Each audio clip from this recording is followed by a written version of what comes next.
Alright, let's see if we can do this part correctly now. Part 17 of Final Fantasy VIII Let's Play. So, I gave a lot of spoilers in my last recording. Let's see if I can get through this. So, this this part, we're going to be tackling the CC group and doing a little bit of side quests here and there. So, we won't really be doing any battling. Now, the CC group is a side quest. I highly recommend that if you play Final Fantasy VIII that you complete, because it will open up a lot of different... not a lot, but well, I guess so. We'll be able to do a lot more with the cards at the end of the game than if we didn't. Because if you finish this card quest, side quest that involves card quest, you'll be able to card mod your rare cards, like level 8 to 10 cards, and keep getting them back. Because normally, and this is going to be Jack, and he's the first member of the CC group. So you challenge him, and then we'll beat him. But he's not a very difficult card player. He has level 6 cards. So he's just like the student in Goboldia Garden had those boss cards. So not difficult at all. But going back to the group. Because normally you can card mod a rare card and you'll never be able to get it back. But once we beat all the CC card group members, they'll be able to rejoin us at the end of the game. Just so we have access to this amazing card game. Because in this 4... we won't have access to anybody at all. Nobody. The world's basically completely shut off from us, except for the dungeons, and then the final dungeon, and the Chocobo Forest, and then that's it. No more people, no more shops normally, and that's it. But if we defeat this card group, we'll have access to them at the end of the game. We'll have access to the only normal shop in the game. I say normal shop because you can have access to all the shops in the game with a particular Guardian Force, and assuming you visit the shops. But anyways, the second card group member is going to be here. He's going to be in a Seed uniform. He'll be club. And the same thing as Jack. He doesn't use anything very special, except for level 6 boss cards. So he's the same as Jack in that regard. Now, going back to the card group at the end of the game. If you do this quest, you can even... Well, at that point, you'll be breaking the game already, generally. But... you'll be able to break the game even more, and you'll be able to prepare a lot better against Omega Weapon if you just want to cheese him, since he's the super ultimate super boss. Which again, I don't plan on beating him, but if people want me to beat Omega Weapon, you know, be sure to drop a comment in the comments, say, hey, we want to see Omega Weapon. But I'm gonna defeat it my way, not the legit way, because I just don't want to prepare that much for it. But anyways, or I don't want to lose my mind doing it. But yeah, you'll be able to card mod the Gilgamesh card, which we'll get in the future for 10 Holy Wars, and then we'll be able to get it back and then card mod it for 10 more Holy Wars. We'll be able to card mod Cypher's card to get 100 heroes, and we can get it back. We can card mod Angelo for 100 elixirs and get it back. We can card mod Bahamut and get 100 Mega elixirs and get it back. So you can get all your cards back. So, very awesome side quest. I highly recommend beating them. And then the next one we'll face is Diamond. And Diamond's actually the twins that will be walking up from the bottom of the garden all the way to the computer in the middle of the garden where the main entrance is, right here. But they won't appear. And if they don't appear, it's not a big deal. Just go ahead and run to the entrance and then run back into the main lobby. And then they should reappear. If they don't, just keep doing it and eventually they'll appear. So, unfortunately, you got to wait for them to get in front of the computer to stop, and then you can talk to them, and then you can challenge them. Now, they're a tiny step up from Club and Jack, because they use level 7 boss cards, and that's it. Now, some of the level 7 boss cards are really good, so if you want to farm them, or Spade, which we'll play next, for level 7 boss cards, you can do that, because you'll get some Meteor Stones, Ultima Stones. I want to say I think there's is it Trauma? Is Trauma in there? No, I think Trauma is a level 6 boss card. But there's other awesome items you can get from the level 7 boss cards. Those are the ones that come to mind right away. I think you get Flare Stones too. But otherwise, just play defensively, and then you'll be able to beat them really easy. They're not hard at all, especially if you're playing with Ball Rolls. Hey, same. But yeah, as you see there, the same roll.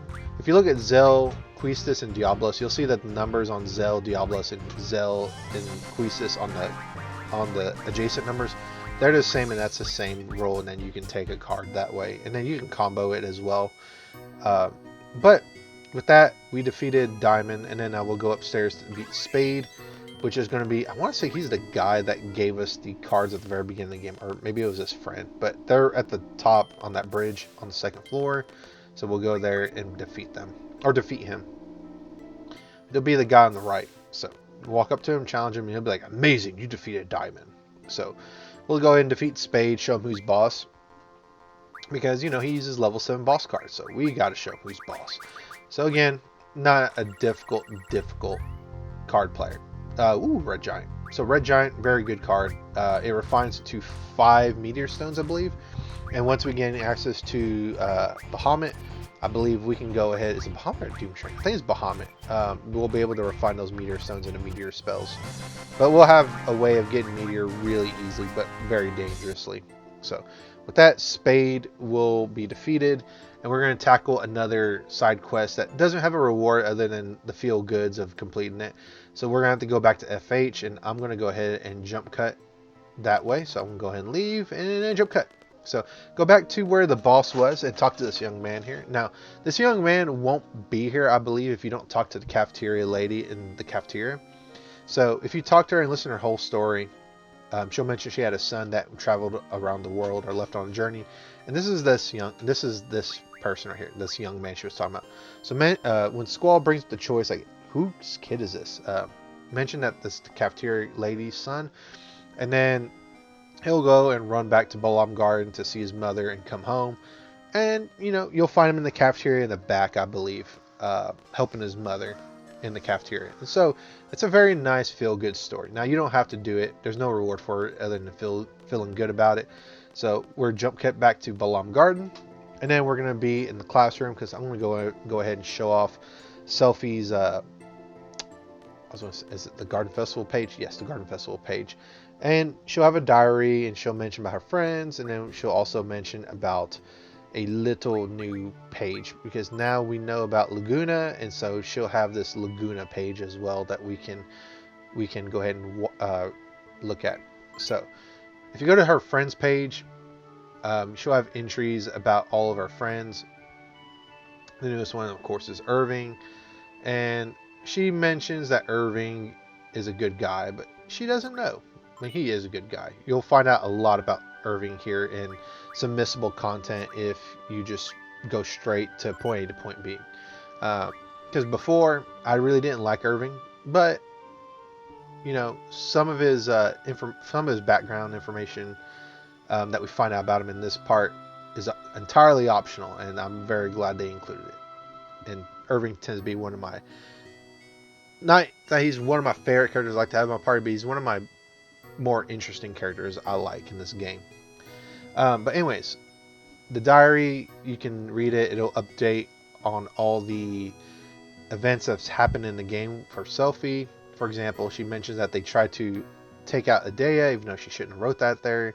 Their time in the prison, their time in the missile base, and then when they thought they were going to go boom at the missile base, but they sought shelter inside the giant ironclad tank. I don't remember the numbers, and I'm not going to try to list off all the numbers and letters for that tank, but we'll just call it the ironclad.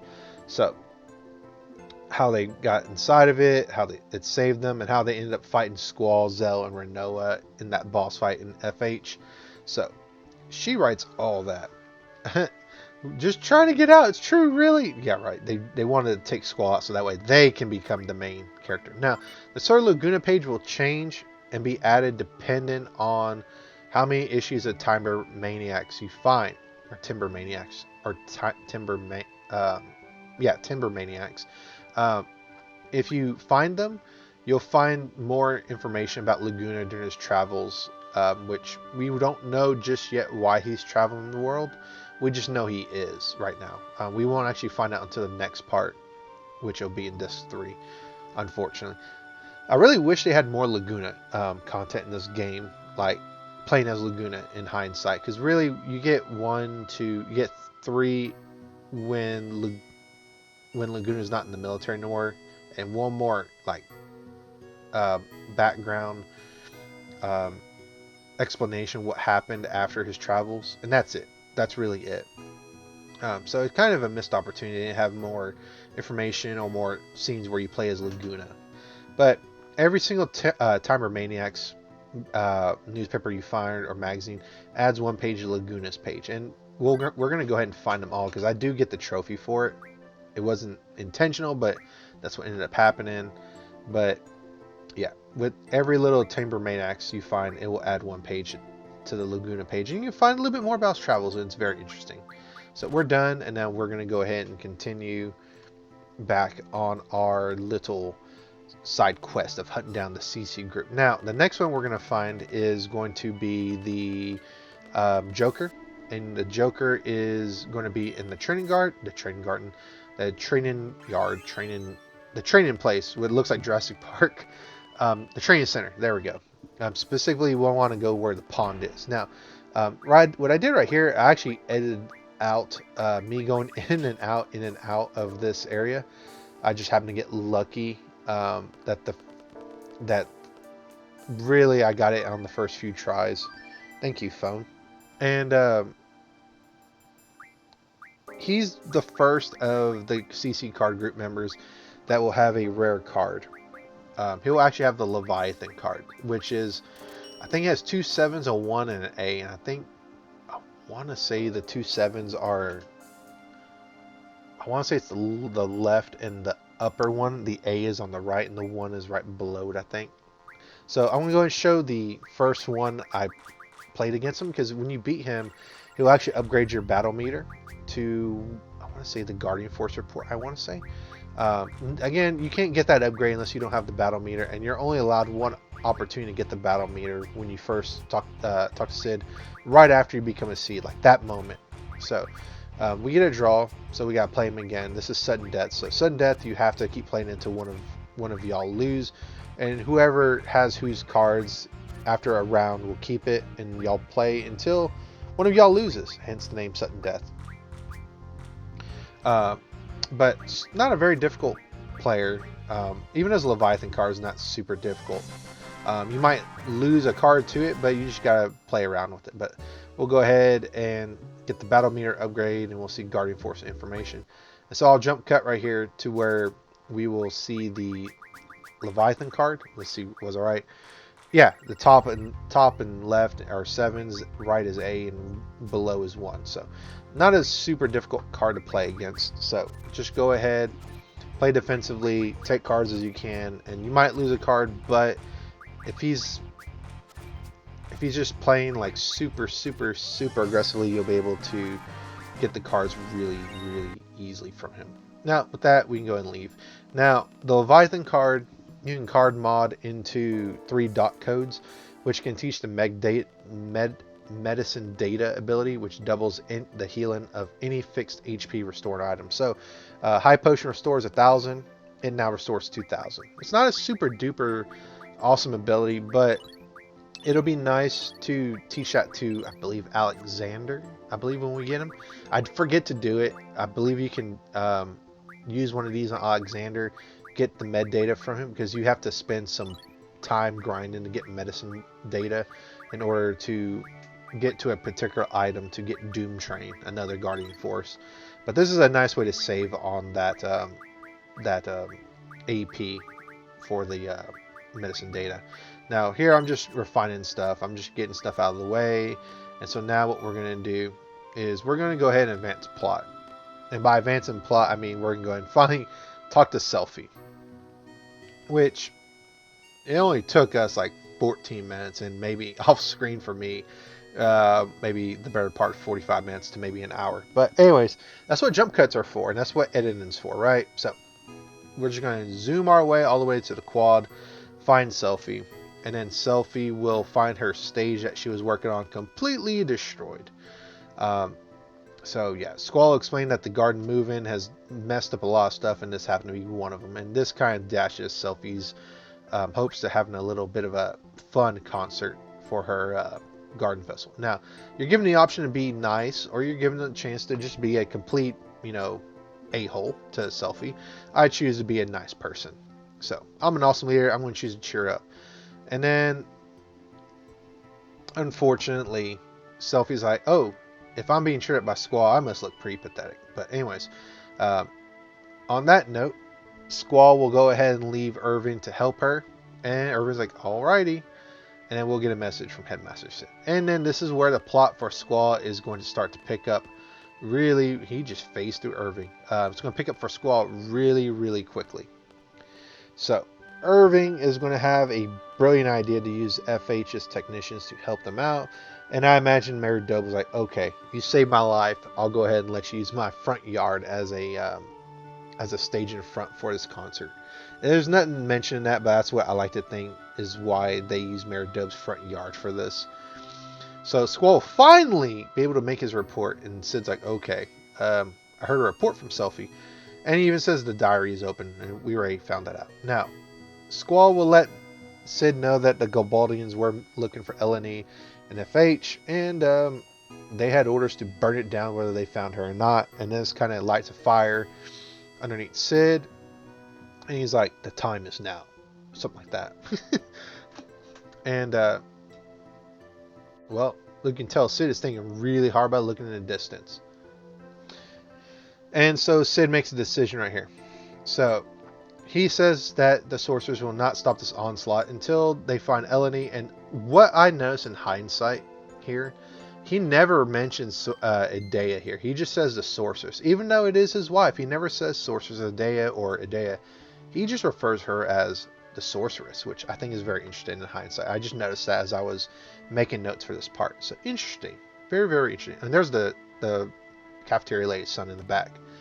Which you can go back there and you can talk to him throughout the game if you want. But I didn't do that.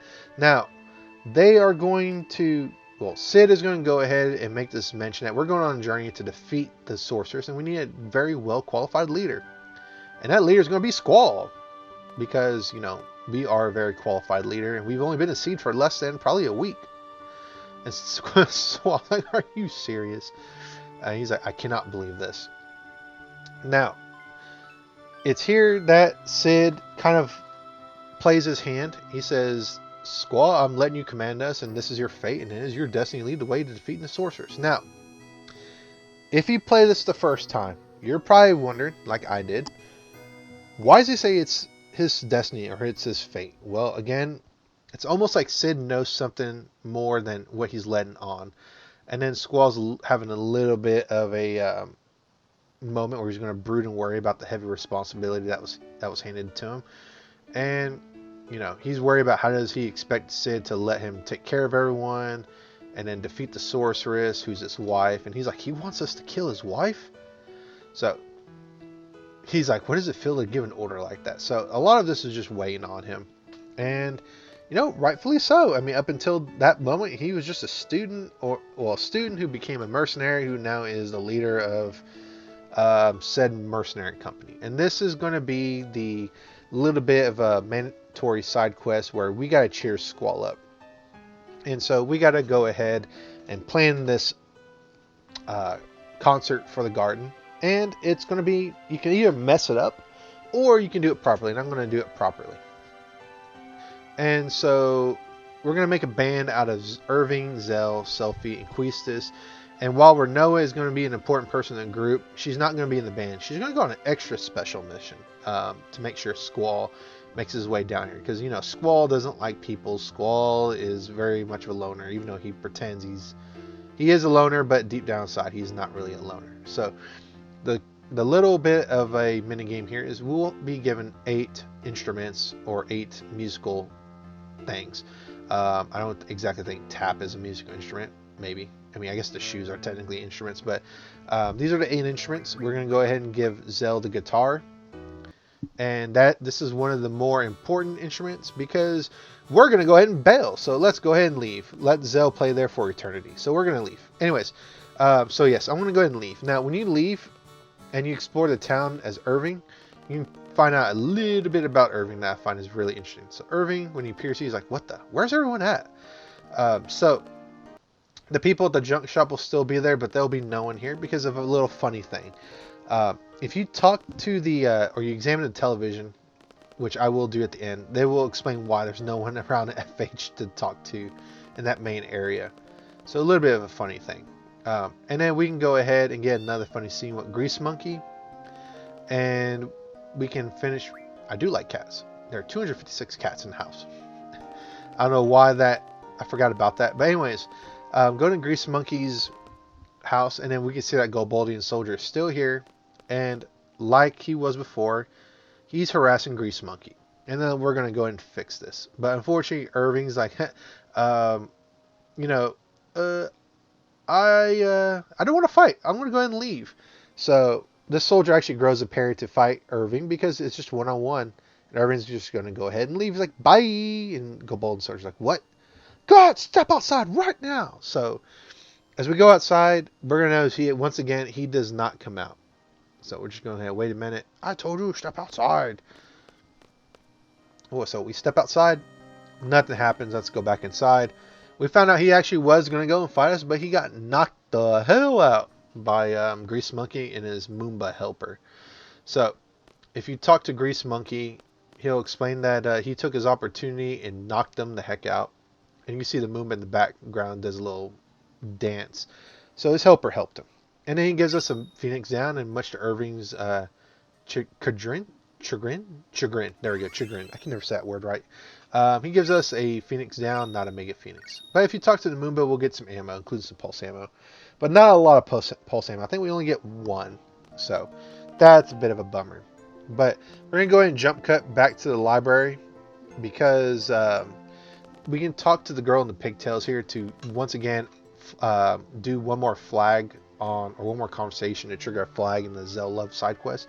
So you talk to her right here, and then you leave. She'll make a mention, how's Zell doing? And everybody's like, whoa, Zell, you go. And there's the flag that's just been tripped. So we get a little bit more information from the, we get a little bit more information on that side quest once it's done. So let's go ahead and jump cut back to FH, or jump cut to Squall's room and talk to him. He's like, leave me alone. Because, you know, Irvin's a creeper. He likes to watch people sleep. Now, this gentleman, not this gentleman, but the gentleman right up here, up ahead, if you talk to him, he asks Irving, why are we with, you know, the garden? Why are we at the seeds? And Irving's like, them.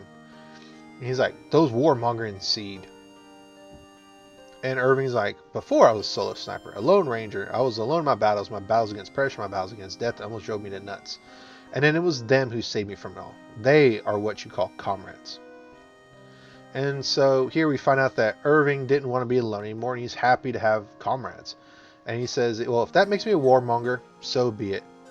And then Irving asks the question, why are you judging us? Who are you to judge us? And, you know, it's very interesting to see this dynamic with Irving talking about himself. You know, that it was them who saved him from his loneliness. It was them that made him, you know, want to be, you know, more open. So, and we'll actually find a little bit more about Irving and the group later on in this disc. Not this part, but this disc. And this is while if you talk to the television, it talks about how there's a suspicious man prowling around the town with a jacket and a rifle. A coat, I mean. And Irving's like, it must be some hardcore assassin, not realizing that they're talking about him.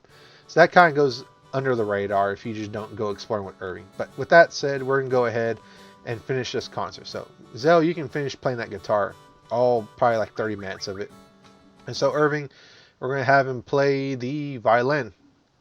And then once you know, examine or press X, you go ahead and go to the next one.